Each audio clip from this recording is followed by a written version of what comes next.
On this episode of the Layover Live, Victoria Isley with Bermuda stops by to talk reopening and recovery.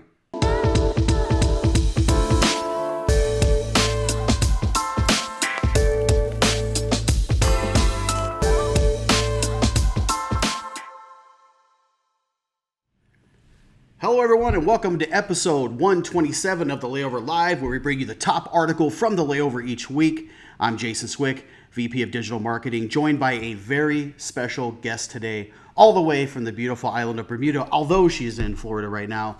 Thankfully, Victoria Isley. So Vic, welcome to the show. Happy to have you here. Thanks. Pleased to be here with you.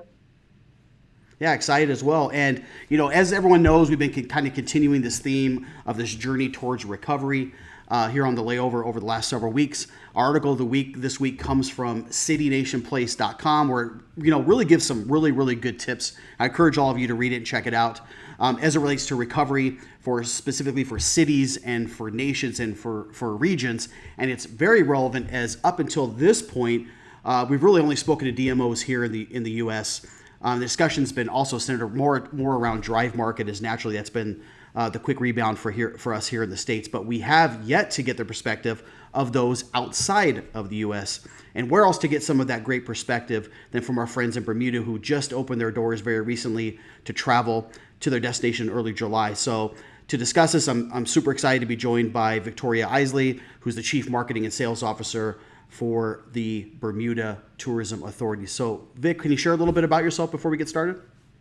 Sure, happy to do so. So I've been fortunate enough to represent the Bermuda Tourism Authority for the last 6 years. But since this is Destinations International Week, my first convention with Destinations International was in 1995.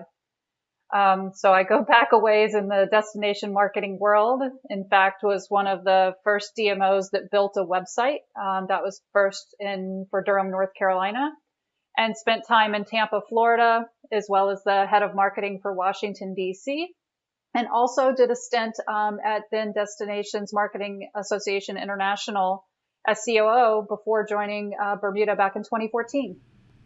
Wow, so great. So you've seen a lot of change in the industry then, Vic, from that standpoint, right? Which is, and nothing like the pandemic, I'm sure, which we'll get into a little bit. But one reason that we wanted to get you on here is, as Katie and I were looking at this, we really, loved your guys's We Will Travel Again video and some of the other content you shared during the pandemic. It's a very inspirational video.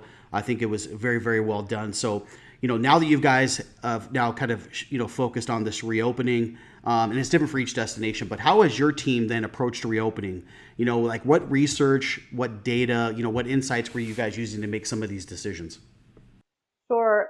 Well, first and foremost, if people aren't familiar with Bermuda, the island is just 21 square miles, and it's set apart by its location and its way of life. It is 650 miles off the coast of North Carolina, and it has 65,000 residents and just 2,400 hotel rooms. And it is a 90-minute flight from New York. But that means that Bermuda is really a precious resource, both the island as a destination and also a community. So what's really been driving us and our decision making is certainly in lockstep with government and health officials. But balancing that precious resource of the island and its people for the benefit and health of the community and for the long-term benefit of the community and destination being there for visitors for years to come. Yeah, and really good stuff there, Vic. And I know as again, you're a little bit different again than we look at things here in the States, right? I mean, it's more of an upscale destination is how I would refer to it, right? And I got to imagine it's not just travelers here from the States. You guys probably have a good international market as well. So, because of the pandemic and everything that's changed, I got to imagine that there's been some shifts in your guys' marketing strategy. So maybe talk a little bit about how your marketing strategies have shifted compared to this time last year. Sure. Markedly different, I can say.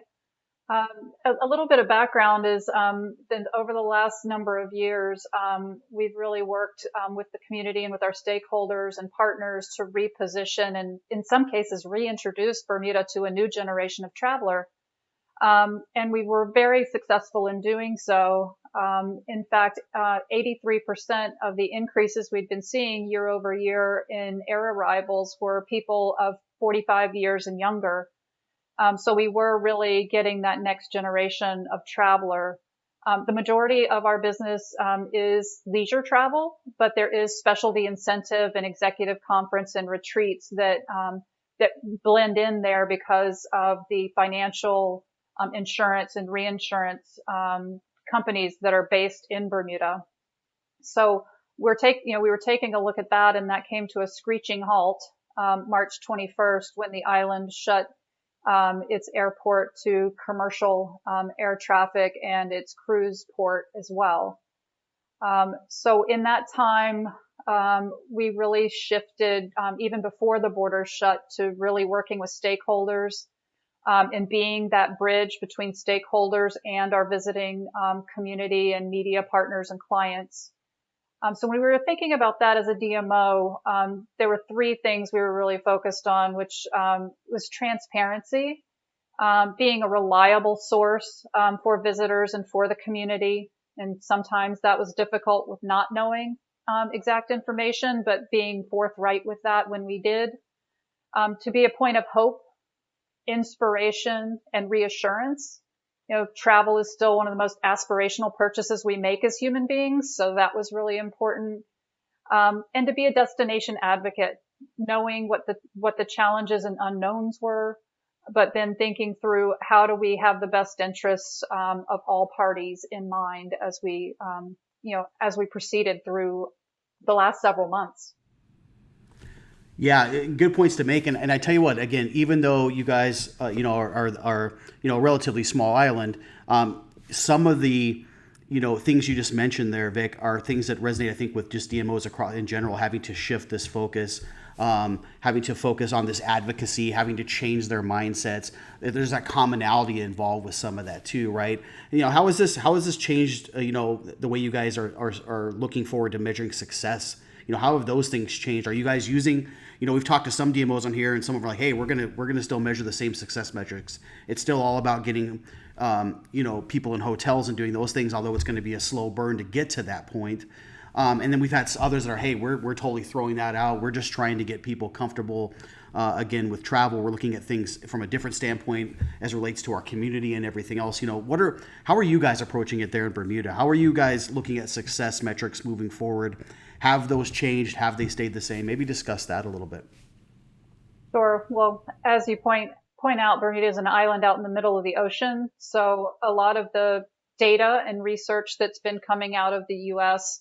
is applicable to the U.S., but not applicable to Bermuda in so many ways. I mean, we did have the traveler from Fort Lauderdale that tried to come in his gerbil wheel several times, but that attempt didn't go so well.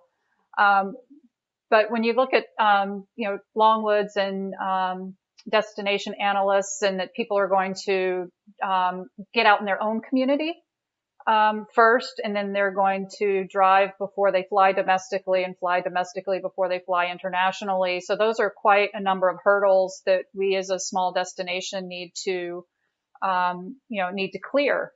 And so our team has really been focused on what we're calling an inside out model, which is really working with our stakeholders in Bermuda, whether they're hotel partners, retailers, restaurateurs, outfitters.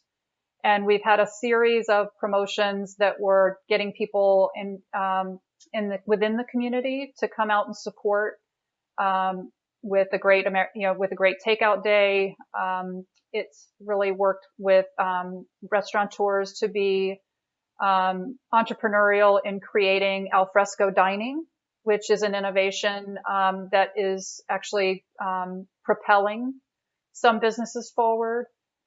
We just launched an independent retailer month in the month of July, focused inwards on those who can do retail pickup or delivery on island, but also then featuring to our global communities the international shipping that has come to be more a part of business on the island.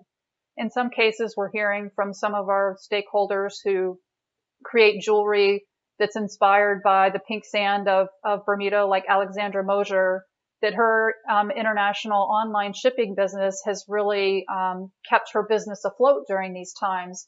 So we're using our social channels to promote those businesses. If you can't get to Bermuda, that you still can support the island, its entrepreneurs, and have a slice of Bermuda delivered to your home. Boy, Vic, I love hearing that. I like that inside out approach and how you guys had to do that. Again, to your point, there's benefits of being on the island, but again, you guys are pretty heavily dependent on air travel. So finding these other ways for you guys to kind of reinvent yourself and stay engaged with the locals and really become those advocates.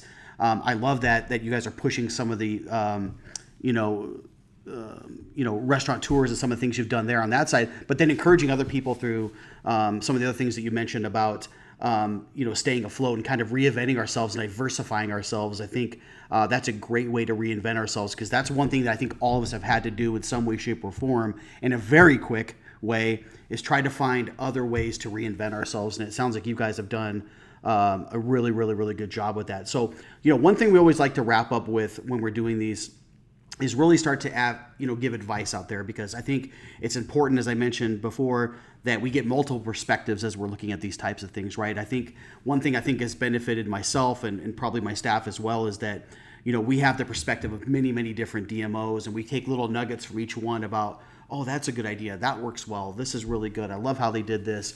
What is some advice maybe that you have for some of your fellow destination marketers out there as you bring that different perspective with your particular destination? If I can be of value to my colleagues out there in the world, I'm happy to do so. But from Bermuda's perspective, the stakeholder relationships and partner relationships that we've had to nurture through very challenging times, and still challenging times, to be candid, has been the most important. When we're reliant upon commercial air service returning, and carriers being willing to put service back in, to work through with government and health officials of what the robust arrival protocols are going to be in terms of keeping both the community and visitors, the traveling community, safe. We've really worked on the tenets of open and safe, clean and beautiful, and close and comfortable in messaging.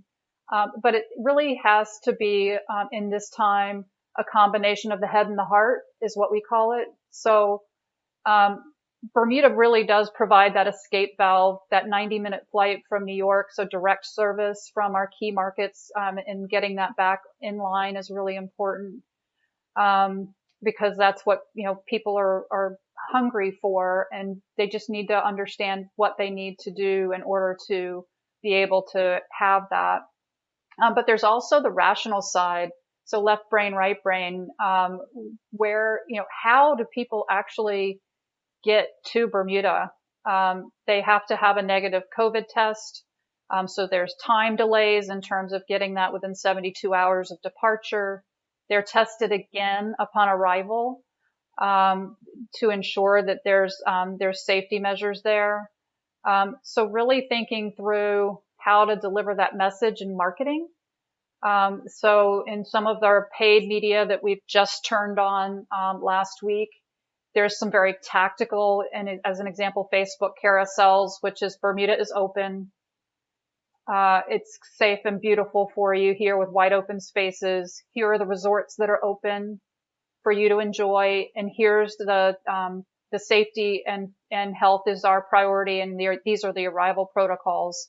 So that's layered in with what's more what I think in the traditional, in the before world, as I call it, of what our that emotional connection and aspirational purchase that people have in mind and in their hearts for what they're looking for, to hit that escape button or the escape valve. But there's a lot more to it these days. And that's just even on the leisure side. So we have special events and partnerships with the PGA Tour Bermuda Championship this fall, so we're working constantly with them. We are the official tourism partner for the U.S. Open because Bermuda introduced the sport of tennis to the United States back in 1874. And there are lots of logistics in terms of what the U.S. Open is doing to keep their event in New York City on and in the same dates, but without fans. So how do we navigate around that? One of the phrases we have is be flexible and adaptable. And it's a little bit like Gumby, to work through what the end goal really is. And the short strokes feel really hard right now, but the long term in terms of where we want the island to be and how important tourism is to the island's GDP and livelihood is blending and balancing that for everybody's long term interests. Yeah, really good perspective there, Vic. Something you said there that really resonated me with that was the combination of the head and the heart. I think that was the first time I heard that, and I think that really speaks to what this is, right? You have to kind of take both perspectives as we're looking at these things, and I think that's very well said. So thank you for coming on today and really sharing your insights. We really appreciate it. Absolutely. Thanks for having me, and keep the faith. Thank you. We will do just that. And thank you for tuning in each and every week. If you're not subscribed, please do so now. You can also check us out on Spotify and iTunes if you like to consume us through audio. We'll see you next time, and have a great day.